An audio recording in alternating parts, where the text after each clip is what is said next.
Halo milenial, sebentar lagi tahun 2023 akan segera berakhir dan seperti yang kita ketahui, banyak peristiwa yang terjadi di sepanjang tahun 2023, mulai dari bencana alam, politik, hingga konflik antara negara. Apa saja peristiwanya? Putaran kedua sudah merangkum 7 peristiwa paling hits atau viral yang terjadi di 2023. Yuk mari simak video ini sampai habis. Polusi udara di Jakarta. Polusi udara di Jakarta menjadi perbincangan yang memprihatinkan baik di Indonesia maupun internasional. Karena polusi yang terjadi, Jakarta menjadi salah satu daerah dengan tingkat polusi tertinggi di dunia, yang menyebabkan meningkatnya masalah kesehatan di kalangan masyarakat. Hal ini disampaikan oleh Kemenkes RI bahwa terdapat peningkatan kasus infeksi saluran pernapasan akut atau yang disingkat dengan ISPA sejak awal tahun ini yang disebabkan oleh polusi udara. Ramai diperdebatkan bahwa sebab dari polusi udara yang sangat tinggi di Jakarta bersumber dari pembangkit listrik tenaga uap atau PLTU berbahan bakar batu bara. Ada juga yang mengatakan bahwa disebabkan oleh aktivitas manusia seperti sektor transportasi, industri, kegiatan rumah tangga, hingga pembakaran sampah. Kalau sudah terjadi seperti ini, siapa dong yang salah? Next, rumput jis dan Piala Dunia U17 di Indonesia. Menjadi tuan rumah dalam Piala Dunia U17 2023 merupakan suatu kebanggaan dan pencapaian bagi Indonesia. Namun, prosesnya tidak selancar itu. Pencinta sepak bola dihebohkan dengan kabar stadion JIS yang hendak digunakan untuk perhelatan Piala Dunia U17 2023 di bulan November-Desember mendatang belum memenuhi standar FIFA. Padahal, anggaran dana yang digunakan untuk membangun stadion termegah di Indonesia ini mencapai triliunan rupiah atas usaha dari banyak pihak yang bersangkutan seperti instansi atau kementerian, PSSI, serta FIFA yang saling buka suara dan mencari solusi terbaik. Laga sepak bola Piala Dunia U17 2023 sudah berjalan sesuai jadwal dan selesai dengan baik. Indonesia menjadi tuan rumah KTT ASEAN ke-43. Selain menjadi tuan rumah Piala Dunia U17, Indonesia juga dengan bangga menjadi tempat dalam acara besar yaitu KTT ASEAN ke-43 yang berlangsung dari tanggal 4 sampai 7 September 2023. Acara ini dalam rangka membahas kerjasama pada mitra-mitra internal, salah satunya mewujudkan ekosistem kendaraan listrik ASEAN.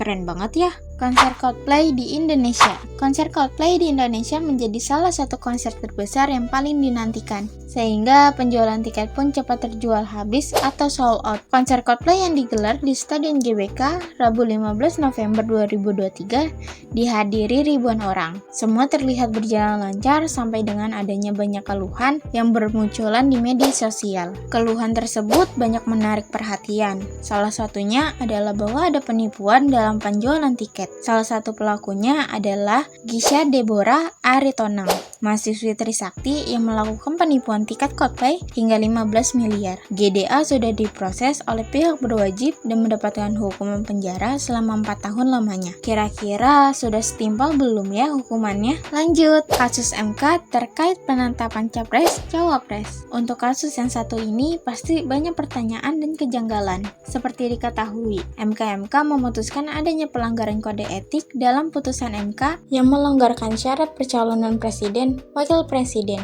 hingga seorang kepala daerah bisa maju di pemilihan presiden meski usianya di bawah 40 tahun. Putusan MK ini yang kemudian melampangkan jalan bagi putra presiden Joko Widodo, Gibran Rakabuming Raka, sehingga bisa menjadi calon wakil presiden dari Prabowo. Dengan adanya putusan tersebut, netizen Indonesia tentu tidak tinggal diam, karena terlihat seperti adanya kerjasama dan permintaan khusus dari beberapa pihak. Putusan ini membuat MK tercoreng karena bekerja untuk warga, bukan untuk bangsa. Ini kian membuktikan kekhawatiran publik dan MK yang berubah menjadi mahkamah keluarga.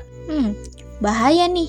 Dukungan Indonesia untuk Palestina dalam konflik dengan Israel. Serangan tak henti dari Israel sudah termasuk pembantaian besar-besaran terhadap Palestina. Konflik yang terjadi di Palestina mengandung banyak dukungan dari banyak negara, salah satunya Indonesia.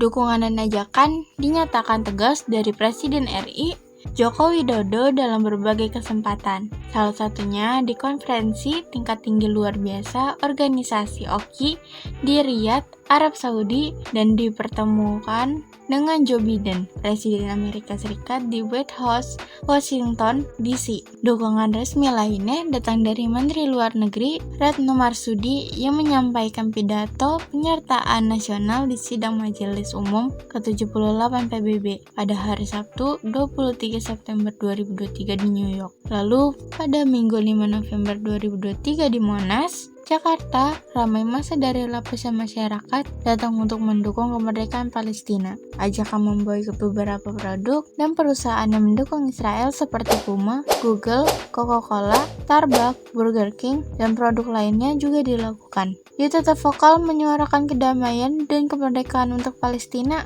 Capres-Cawapres 2024. Tahun politik sudah di depan mata. Calon presiden dan wakil presiden sudah ditetapkan, walau dalam proses penetapannya terdapat banyak tantangan dan kencaman. Untuk nomor urut 1 ada Anies Baswedan, Muhaimin Iskandar atau yang sering dipanggil Caimin. Nomor urut 2 ada Prabowo Subianto, Gibran Rakabuming Raka, dan di nomor urut 3 ada Ganjar Pranowo, Mahfud MD. Terpantau semakin panas setelah dilakukan debat Capres dan debat Cawapres di bulan Desember ini. Beberapa kali nama-nama dari Capres dan Cawapres menjadi trending topik di sosial media karena argumen, statement, bahkan gerakan-gerakan yang sengaja atau tidak sengaja dilakukan. Yang pasti, saring berita tentang para calon agar tidak salah pilih pada tanggal 14 Februari 2024 mendatang ya guys. Nah, itulah 7 peristiwa yang terjadi selama tahun 2023 di Indonesia. Semoga hal positif dan membanggakan selalu datang untuk Indonesia, dan tindakan merugikan rakyat atau negara tidak terjadi lagi di tahun yang akan datang. Terima kasih sudah menonton video ini, dan selamat tahun baru 2024 milenial.